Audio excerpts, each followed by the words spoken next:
উপর সামান্য কোনো আঘাত আসুক, বৈষম্য হোক, তা আমরা বরদাস্ত করব না। এই সরকারকে আমরা যৌক্তিক সময় দিতে চাই প্রয়োজনীয় সংস্কার সাধনের জন্য।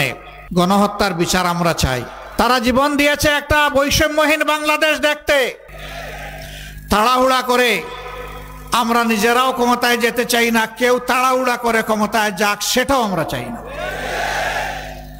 ক্ষমতার শেষ দিন পর্যন্ত তারা মানুষ খুন করেছেন। তারা সুস্পষ্ট গণহত্যাকারী। গণহত্যার বিচার আমরা চাই। প্রত্যেকটি গণহত্যার বিচার হতে হবে।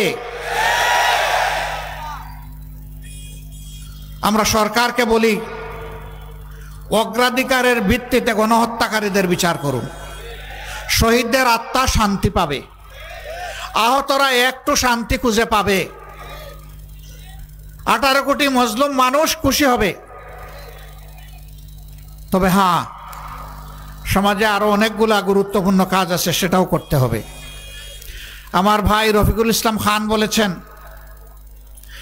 এতগুলা তাজা তরচারা জীবন,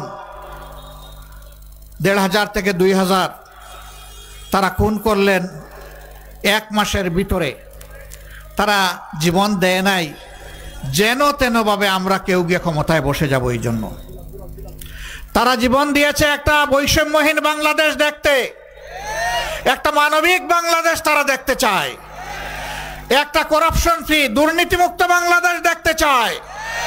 বাংলাদেশে আবার দুঃশাসন ফিরে না আসুক, তা তারা দেখতে চায়। তাই যদি করতে হয় তাহলে অবশ্যই একটা অর্থবহ নির্বাচনের দিকে যেতে হবে জাতিকে। আর সেই নির্বাচন করতে হলে অবশ্যই গুরুত্বপূর্ণ কিছু সংস্কার সাধন করতে হবে। এই জন্য জামাতে ইসলামী 5 তারিখেই বলে দিয়েছে, এই সরকারকে আমরা যৌক্তিক সময় দিতে চাই প্রয়োজনীয় সংস্কার সাধনের জন্য।